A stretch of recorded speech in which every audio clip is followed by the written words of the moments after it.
Come on. Well, that's what we wanted to hear. So I hope everybody's good this morning. We're going to continue our story. Let me just get one thing in place here.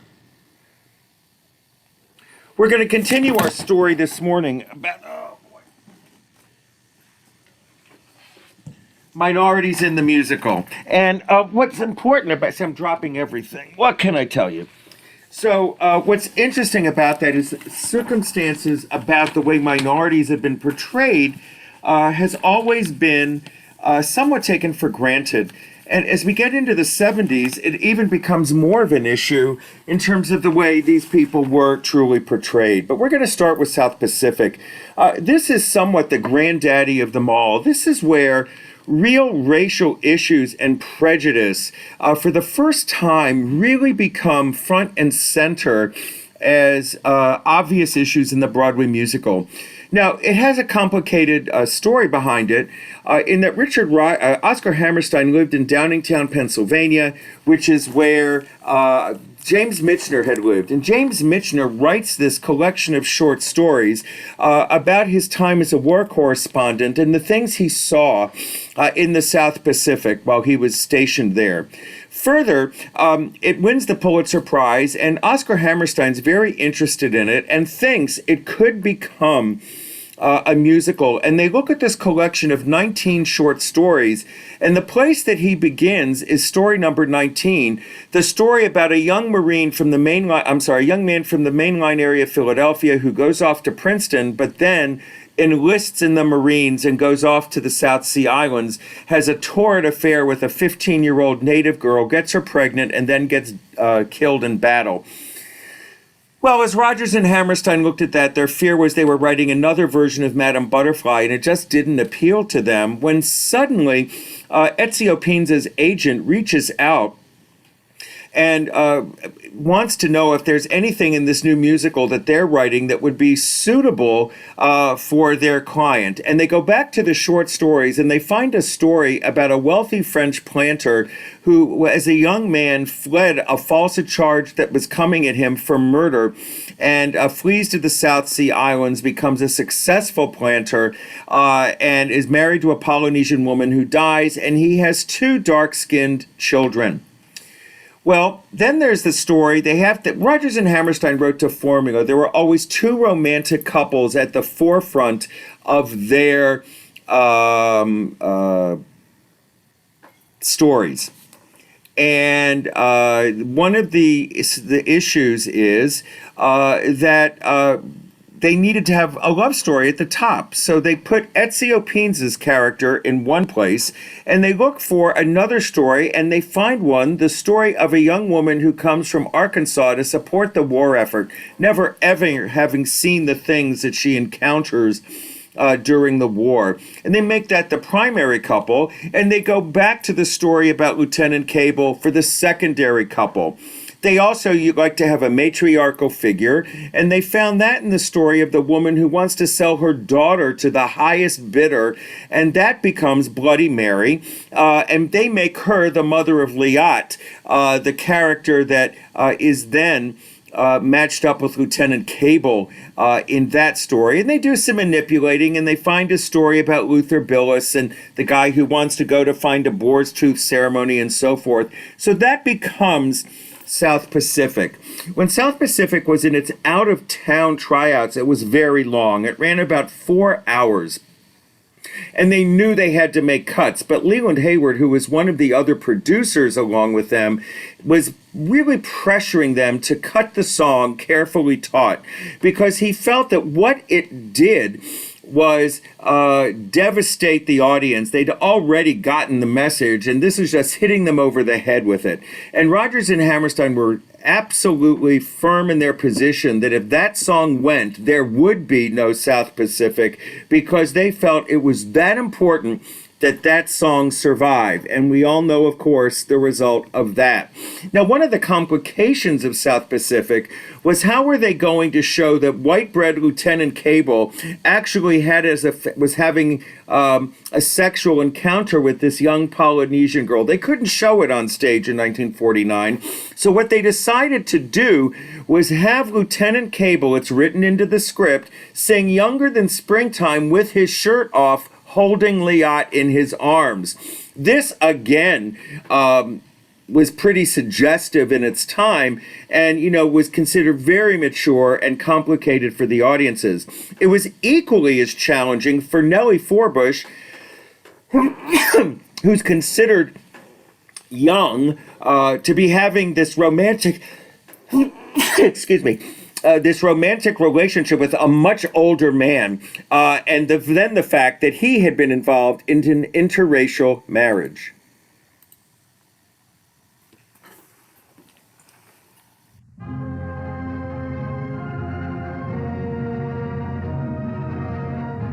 The National Conference of Christians and Jews have the help of Richard Rodgers at the piano and Oscar Hammerstein in setting the mood of Brotherhood Week with one of their famous tunes. In the second act of South Pacific, a young American Navy nurse explaining her race prejudice says, "I can't help this. This is emotional. It's born in me." And the second character, the man who is losing her because of this prejudice, shouts his protest. "I do not believe this. I do not believe these things are born in you." And a third character, a young Marine lieutenant, played by my friend here, Bill Tabbert, says, "It's not born in you. It happens after you're born. You've got to be taught to hate and fear. You've got to be taught from year to year. It's got to be drummed in your dear little ear. You've got to be carefully taught. You've got to be taught to be afraid of people whose eyes are oddly made, and people whose skin is a different shade. You've got to be carefully taught. You've got to be taught before it's too late, before you are 6 or 7 or 8, to hate all the people your relatives hate. You've got to be carefully taught. You've got to be carefully taught. Interesting that would be shown the way that it was. But, South Pacific had a great many moments in it that were really very much about differences. And, Emile being much older, French, and, created controversy. There's the magnificent love song that he sings to her. And again, it's one of conflict. She doesn't even quite understand it.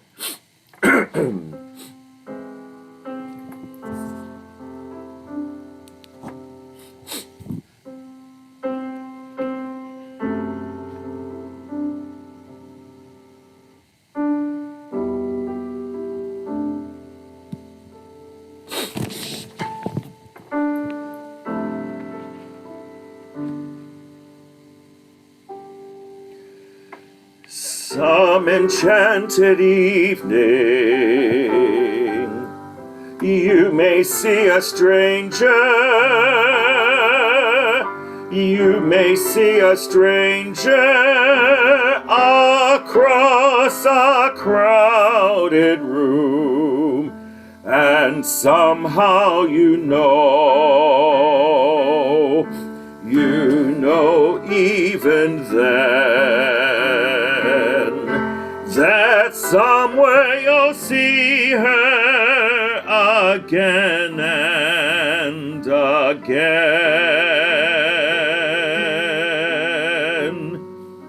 Some enchanted evening, someone may be laughing.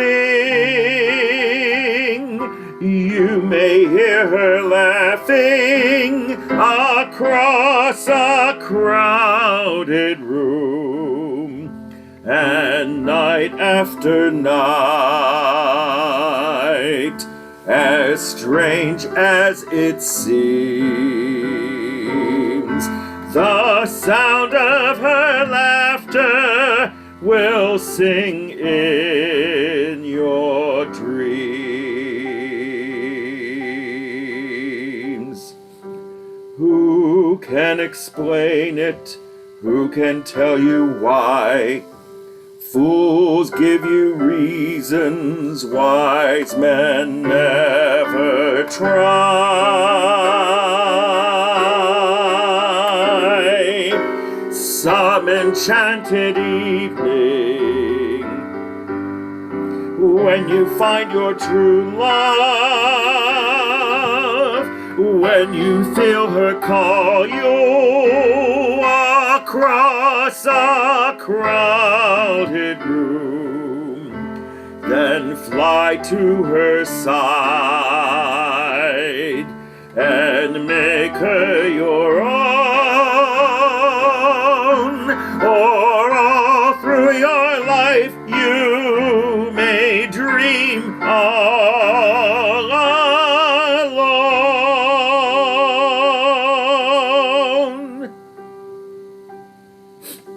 Once you have found her, never let her go. Once you have found her, never let her go.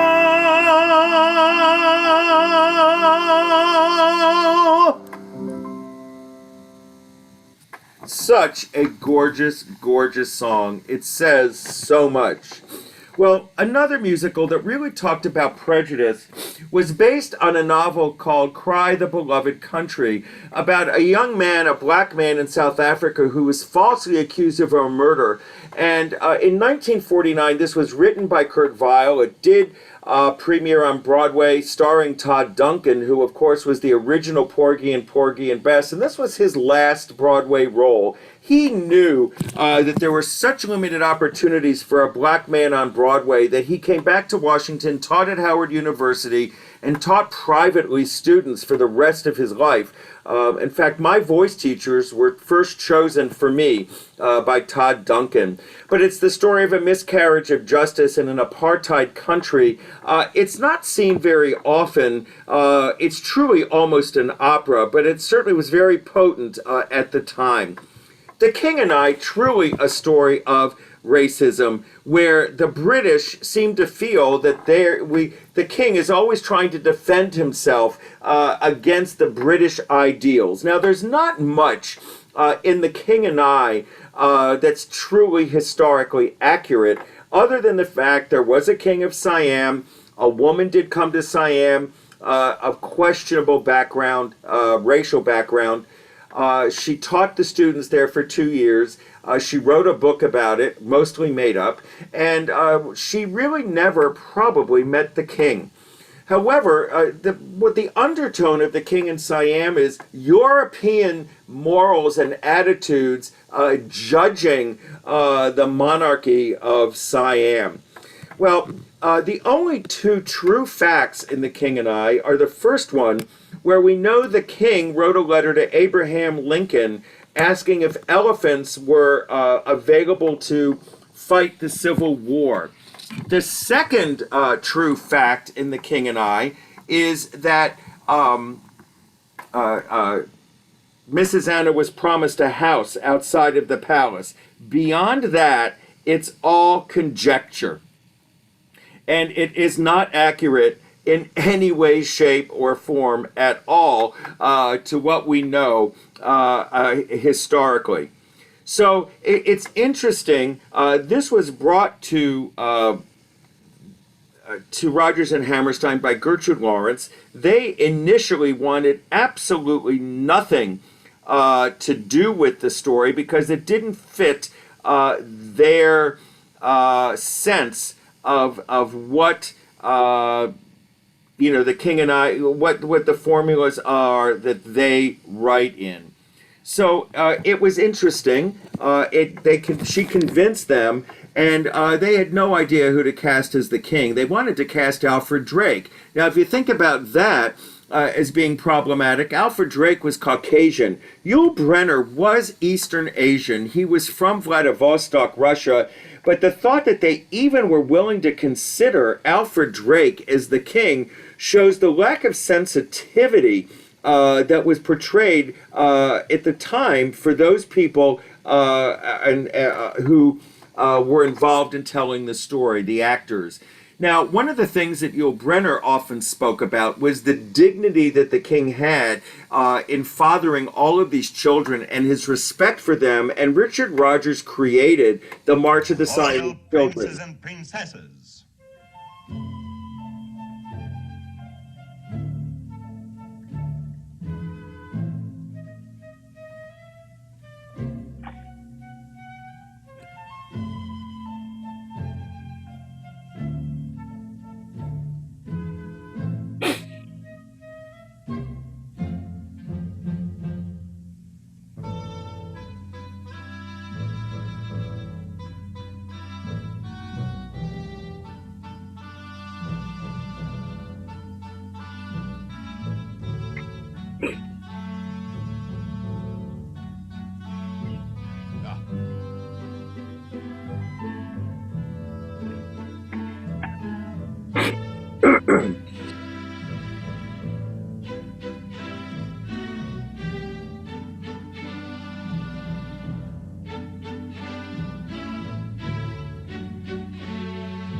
Again, this is something that's, again, obvious that the king is introducing Mrs. Anna to his children. They've never seen a Caucasian woman before, and it is that entire process of bringing in a different race to Siam that is so significant. More moving than ever, and it was recently nominated for 9 Tony Tony Awards. The King and I follows the story of Anna, an English woman in the 1860s who has traveled to Siam to teach the many children of the king. Here's Tony nominee Kelly O'Hara as Anna, who is getting better acquainted with her new pupils. It's a very ancient saying, but a true and honest thought, that if you become a teacher, by your pupils you'll be taught. As a teacher I've been learning, you'll forgive me if I boast, and I've now become an expert on the subject I like most. Getting to know you. Getting to know you, getting to know all about you, getting to like you, getting to hope you like me,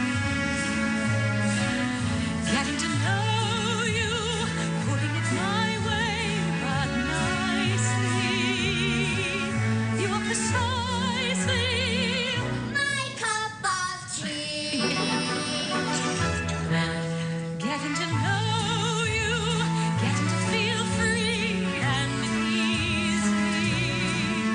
When I am with you, getting to know what to say. Haven't you noticed? Suddenly I'm bright and breezy because of all the beautiful and new things I'm learning about you day by day. Getting to know you, getting to feel free and easy. When I'm with you, getting to know what to say. Haven't you noticed? Suddenly I'm bright and breezy because of all the beautiful and new things I'm learning about you day by day.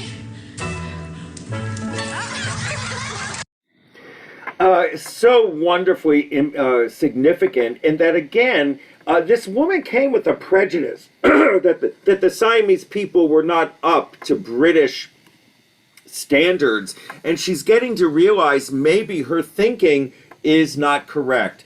Another place that The King and I created problems for Rodgers and Hammerstein in writing it was not going to have a central love story. The main characters were not going to have an affair, so they had to create love songs in another place, and they used the story of the girl who was brought from Burma as a slave girl gift to the king and her lover for the love songs. We kiss in the shadow, we hide from the moon.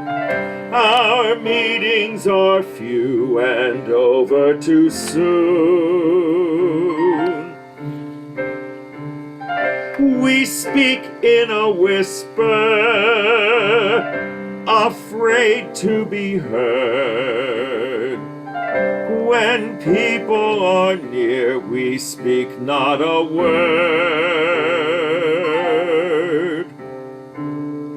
Alone in our secret, together we sigh for one smiling day to be free. To kiss in the sunlight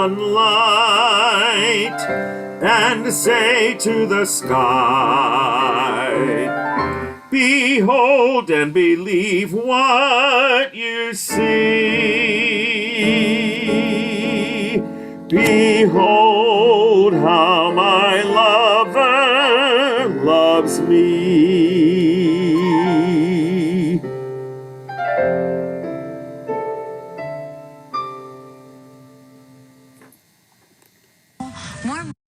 Well, Another musical that may be forgotten now was a musical written by Truman Capote. It starred Pearl Bailey about two competing bordellos in the islands. It really had a plot about mythology and the uneducation of the black native women who lived in Jamaica. It starred Pearl Bailey and introduced us to the young actress Diane Carroll. And this is the song she sang about trying to find a future for herself. On an opening night at the Alvin Theater in the Truman Capote Harold Arlen musical, House of Flowers. A star was born when Diane Carroll made her Broadway debut and sang this song. Ladies and gentlemen, Miss Diane Carroll.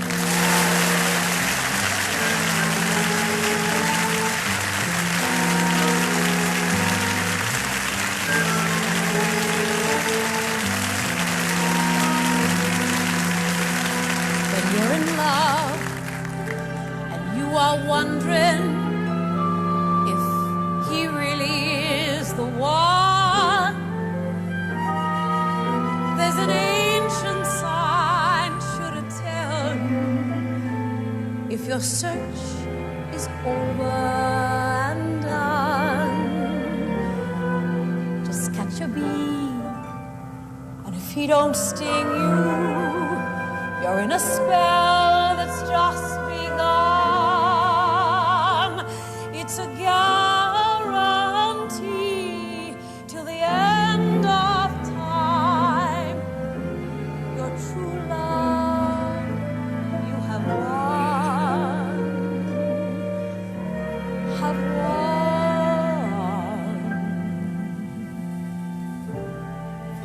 When a green lie sleeping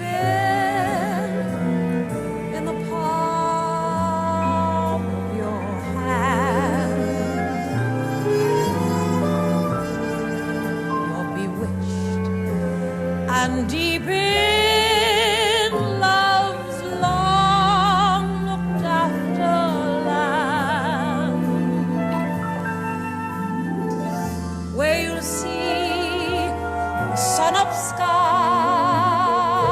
with the morning new, and where the days go laughing by as love comes a-calling on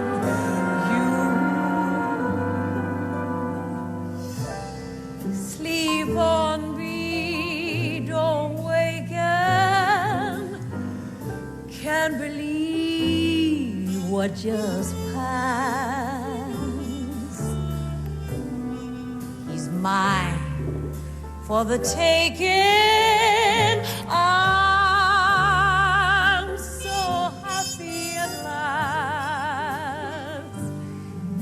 Maybe I dream, but he seems sweet golden as a crown.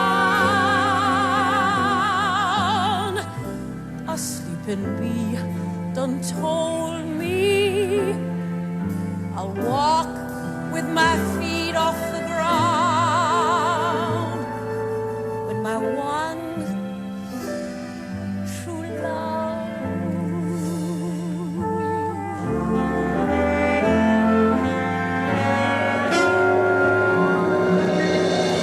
Sleep on me, don't waken, can't believe what just passed. He's mine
on an opening night at the...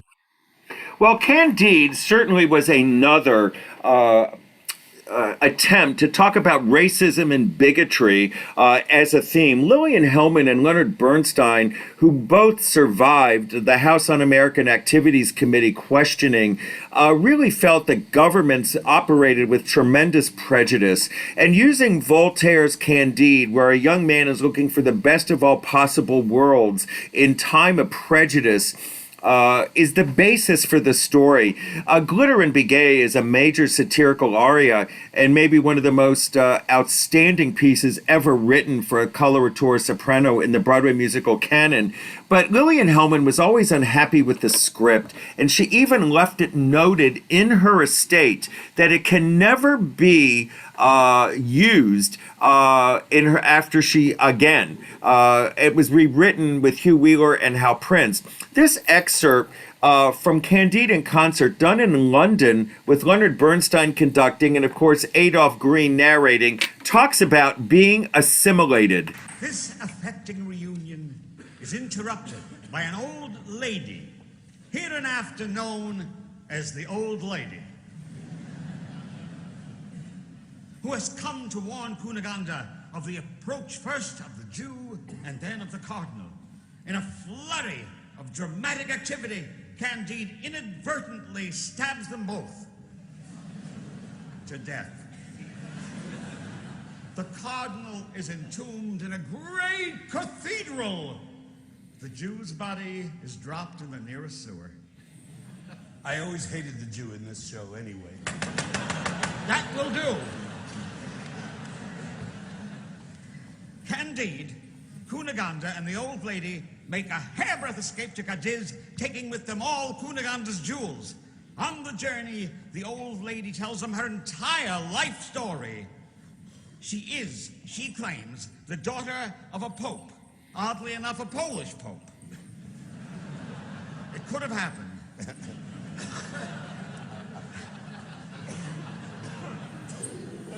She has been raped by a pirate captain, is the survivor of a racial pogrom in North Africa, of years as a slave under various Turks, and a siege in which one of her buttocks has been cut off and cooked as emergency rations. Now, during the telling of this spellbinding saga, they have been robbed of everything.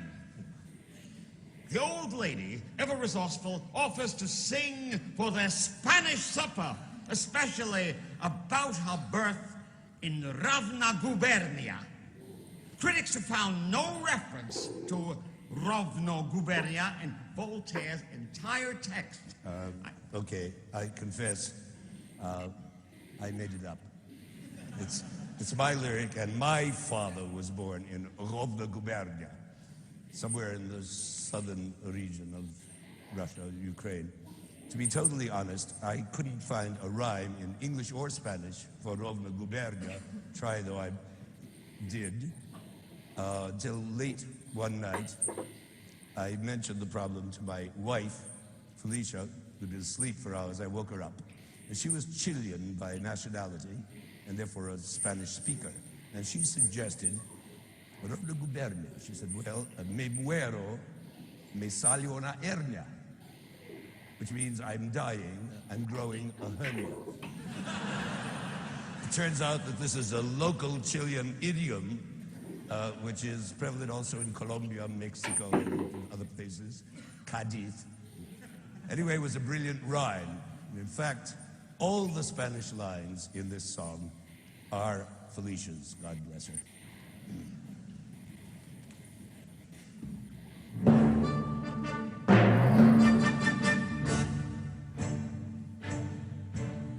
I was not born in sunny Hispania. My father came from Rovno Gubernia.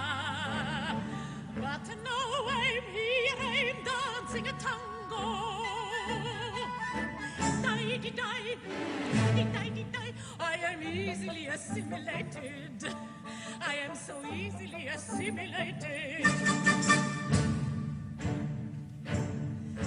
I never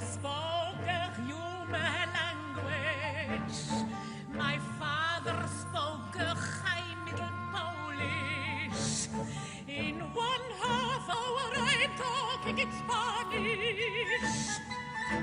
Por favor, Toreador, I am easily assimilated. I am so easily assimilated. It's easy, it's ever so easy. I'm Spanish, I'm suddenly Spanish. And you must be Spanish too. Do like the natives do. These days you have to be in the majority. Tus labios rubí, dos cosas que se abren a mí, conquistan mi corazón solo como una canción. Mis labios rubí, drei Viertel Takt und mi cher ami. Oui, oui, si, si, ja, ja, ja, yes, yes, da, je ne sais quoi. Benguelo, esa luna eterna. A long way from Rovno Gubernia. These labios rubí, dos cosas que se abren a mí, conquistan mi corazón y solo causan una canción. En tus labios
Well, that's Patty Lupone doing the same story, but another musical that focuses again on on native cultures was Jamaica. A forgotten musical also starring Lena Horne. It was originally envisioned for Harry Belafonte. And, you know, with all the lectures that I do, I've met people over time who tell me interesting stories. And one was her father was offered to invest in a musical one year. One was this one. Another one was with Cyril Richard called Oh Captain. And another one was called The Music Man. And they thought that would just be awful. And they invested in this one. Well, of course, you never know.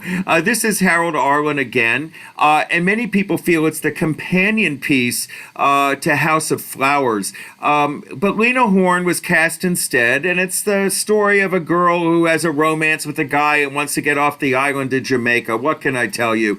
And again, you can see obviously what it plays to. Now, Lena Horne was always offended by the way that people of color were portrayed in movies and in musicals, but yet she did this one feeling it was somewhat appropriate. West Side Story, of course, truly uses racism as the core of the plot. The fact that the fact truly that it was a Puerto Rican gang against an American gang was the second approach to the story. The original approach was that this was going to be a story between a Jewish boy and a Catholic girl over the Passover Easter weekend.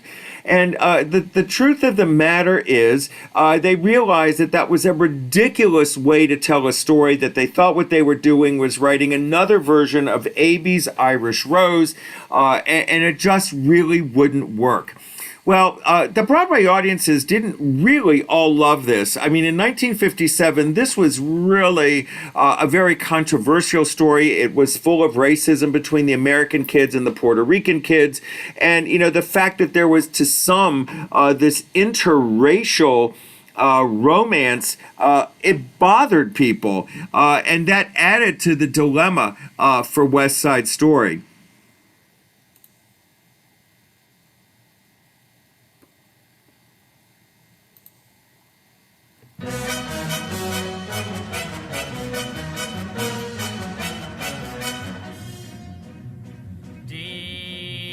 I met Goddard Lieberson when we were working on West Side Story because he was a great friend of the Bernsteins and he would show up at parties and things like that. But the first professional meeting was when we played him the score of West Side. Lenny and I, we were playing for Goddard, but there was also the producer.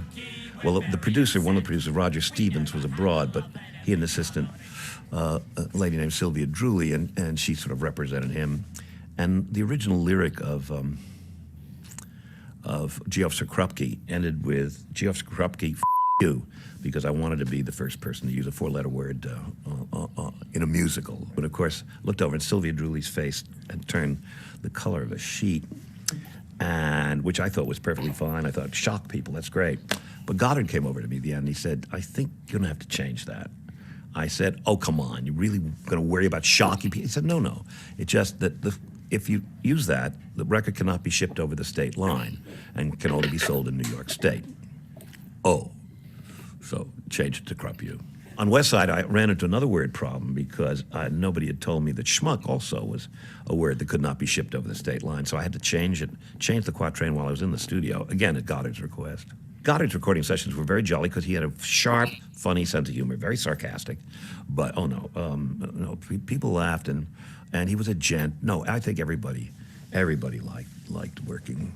I was responsible during the West Side Story session for I represented Lenny because he was abroad with the Philharmonic in Israel, and so I was a kid and I was terrified, but Goddard made me feel very confident, and I was able to make suggestions about tempos and things like that. Goddard's theory, as you probably know, was that since the listener had nothing visual to distract him, it was all listening, virtually every song was played maybe up to a quarter faster than it was on the stage, certainly all the dance music.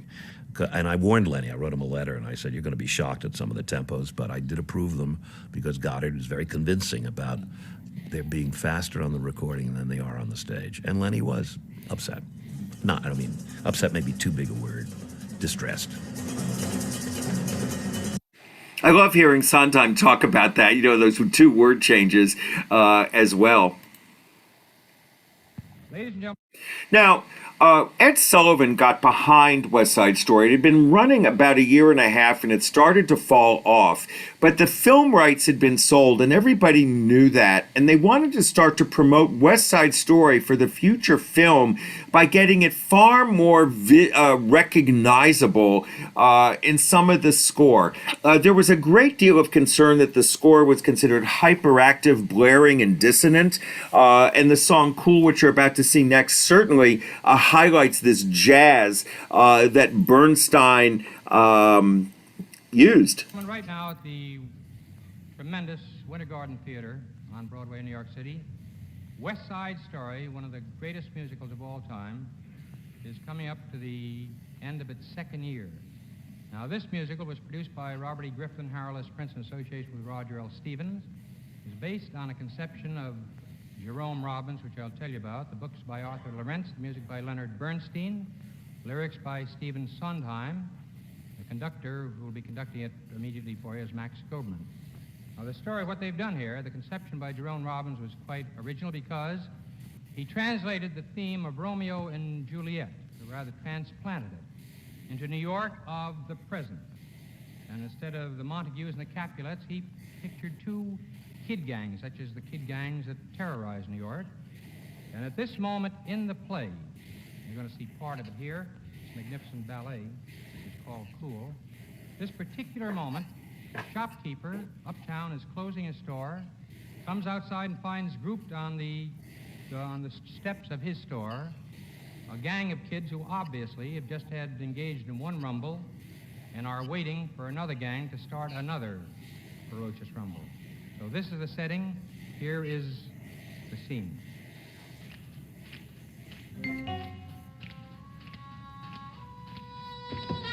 Easy action.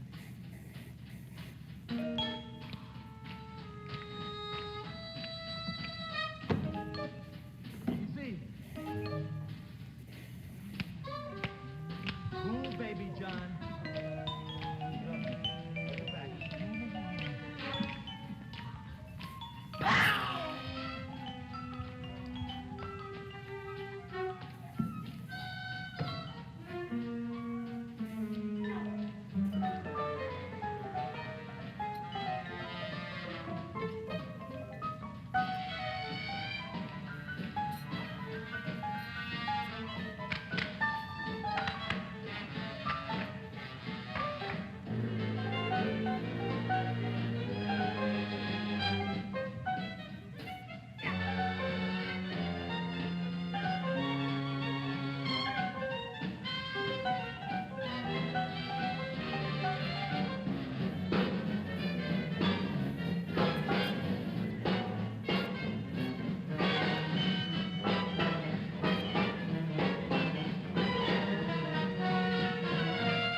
Easy does. Turn off the juice box.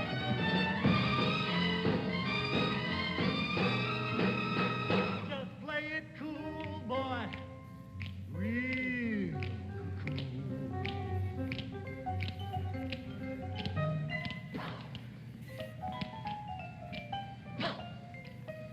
Pow! Pow!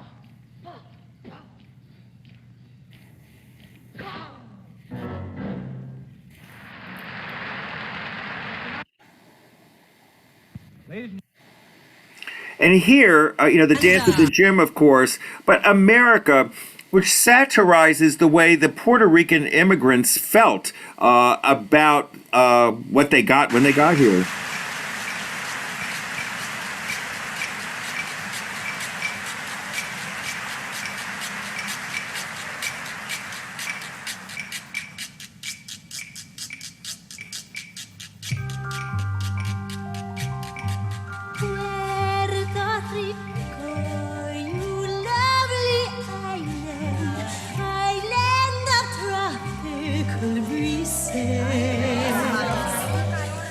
Always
Juan. I know a boat you can get on. Bye-bye. Hundreds of flowers in full bloom. Hundreds of people in each room. Automobile in America. Chromium steel in America. Wires put in America. Very big deal in America. Bueno, mami, bueno. Pa' carajo. I'll drive a Buick to San Juan. If there's a road you can drive on. I'll give my cousins a free ride. Gracias. You get all of them inside.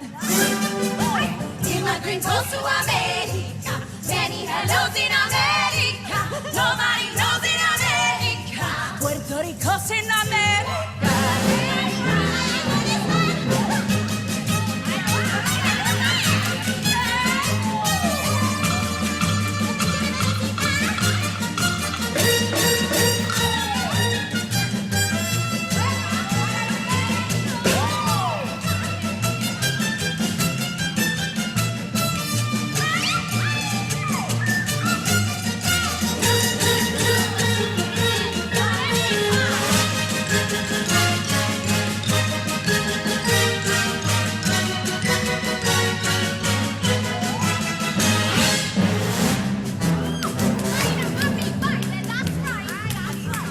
I'll take a TV to San Juan. If there's a current to turn on. I'll give them the washing machine. What have they got there to keep clean? I like the shores of America. Comforting doors in America. Down on the doors in America. Wall to wall doors in America.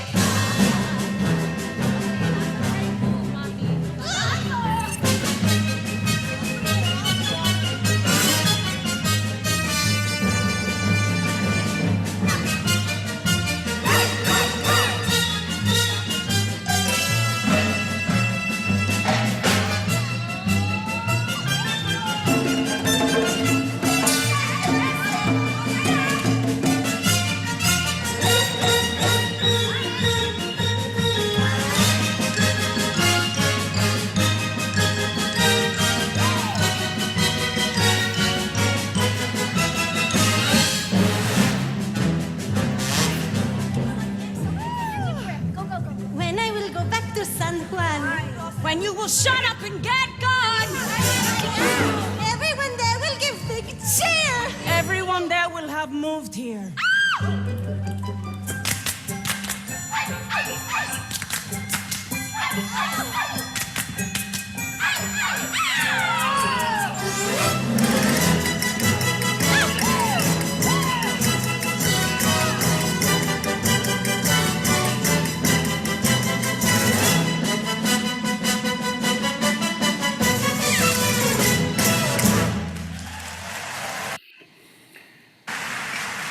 Well, another moment from West Side.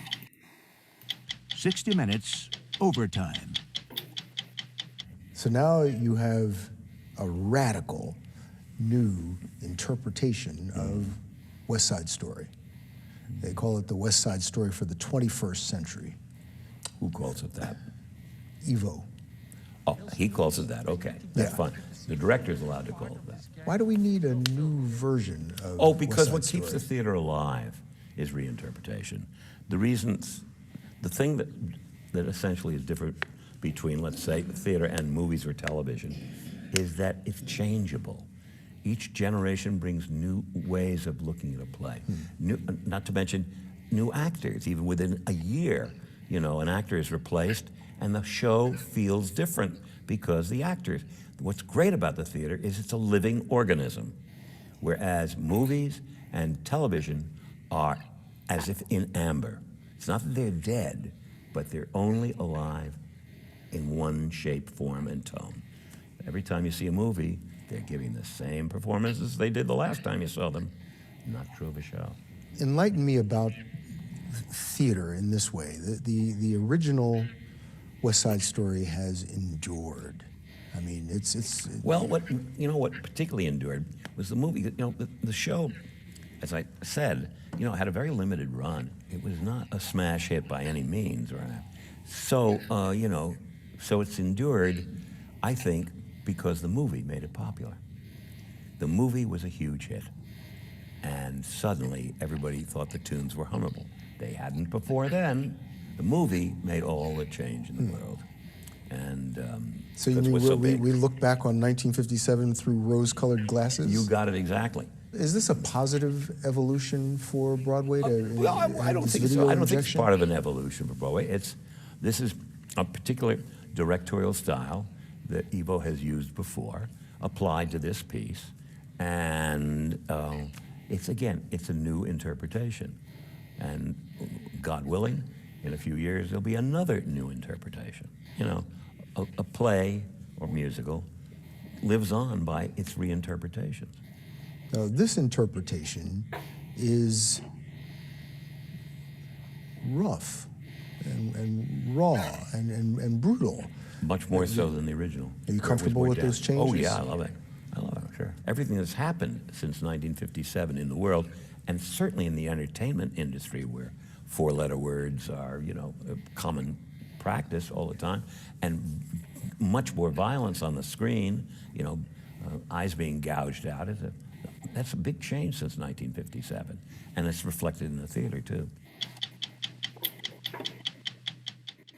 To me, it's always interesting to hear Sondheim talk about, what he did and how he perceives his own work. We're going to go a little bit further. Well, this might be actually a great place to stop because we are going to get into some other works next week or in the future. So let me talk a little bit. Let me stop my share for a minute. Let me talk about next week and what's going to be happening. I'm going to be sending you all a link. I'm lecturing on the maiden voyage of not only a brand new ship, but a brand new cruise line. They specifically asked me. I didn't even approach them. They called me. And I'll be sending it from Athens next Friday. If the time change works, and if I'm not preoccupied, I intend to do something live. If not, if I can't do it live, I'm going to do it with a pre-filmed thing, and I'll have it checked to make sure the sound works. So one way or the other, you're going to get me either live or from Greece somewhere in the Greek islands on my way to Egypt, or you're going to get me in a filmed version, which I will send you the link to that's hosted. So it's kind of exciting. I've never been on a maiden voyage of a brand new cruise line before, so we'll see how all that goes. But I don't know if anybody has any questions for me about, it's interesting to see these minorities and, the way minorities were portrayed. And, I'd love your thoughts on it, and love you all to share. And the cruise line is called Atlas Ocean Voyages. Cruising is coming back. And you have to be vaccinated, just as on my trips. I sent out an email yesterday about my London trip next spring. I have a few spots available, and you have to be fully vaccinated to go, which is really quite interesting. I noticed someone mentioned that Lillian Hellman totally didn't want to be associated with Candide.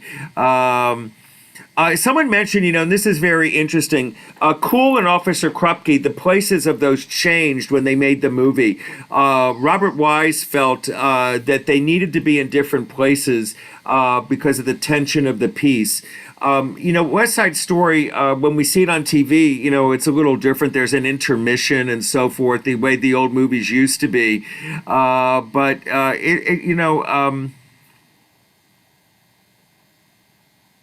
Somebody was looking at something. Where do I find the interviews? I'm not quite sure.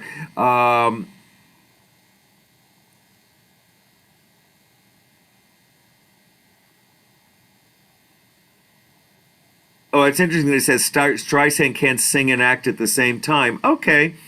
That's interesting. I wouldn't want to be on Sondheim's bad list. Actually, I think I told you when I met Carol Lawrence, I asked her if she had a relationship with Sondheim, and she was not particularly complimentary of him. But I thought looking at her career, I can understand why he probably thinks she wasn't somebody quite worth his time as well. So, everybody has their own personalities and what they bring to the table. But you can unmute yourself if anybody wants to ask me anything. I always love questions and to talk and, to see what's going on. So somebody ask me something. Go ahead. I have a question, Steve. Sure, Ben. What year was House of Flowers come out? And what year? I think it's 1954. Okay, and Maybe it's somewhere, maybe in that time period somewhere, 55, 56, somewhere in there. I could look it up if you really need me to. It's in the mid 50s. And Jamaica came out in 57. 57 alongside Oh Captain, West Side Story, and The Music Man. And The Music Man. Right. And also New Girl in Town came out that year too. I think New Girl in Town was the next year Tony Award wise. Oh, okay. Because the year may have been the same, but it may have been the next theater season. Okay. And Cinderella came out that year also. But that was TV. That wasn't live. I That know. was on television. Yeah. But it was still a musical. Yes. Yeah. And will you send the recording out to everyone, to me? Yeah, today it'll go. this- As soon as I know I have to clear a couple of copyrights. That takes a little bit of time, but once that's clear, right, it'll come out. So it'll probably happen, if not later today, sometime over the weekend. All right, thanks. Sure. And also you'll send the link for next week. Right? As soon as I know whether you'll get it probably Thursday. As soon as I know whether I'm live or on film, I'll be able to send it out. All right, thanks, Steve. Sure. Anybody want to know anything enjoy else? the- Thank enjoy you. your cruise. Thank you. Any other questions? Yeah, I have a question for the cruise. I imagine Sure, we'll Jane. have to get revaccinated, right, for next year? Wouldn't you think? I don't. Look. I mean, this whole thing is like a mystery over time. Every day it's a little different. The interesting thing about the cruise is you have to be vaccinated. Well, if they're leaving from the United States, they can't require a vaccination. But what the cruise ships are doing is they're asking you if you're vaccinated. And you have to prove it. And if you're not, you don't get an armband, and then you have to be wearing your mask the whole time, even if you're sitting outside at the pool. So there's a discriminatory process that is happening. Right. Thanks for asking, Jane. Thank you. Anybody else want to know anything before we log off? I hope everybody enjoyed this morning. I think that it's such an interesting topic to see the way minorities were really portrayed. Thank you all very much. I love that you're with me, and talk to you soon. Take care, everybody. Thanks, Steve. Bye.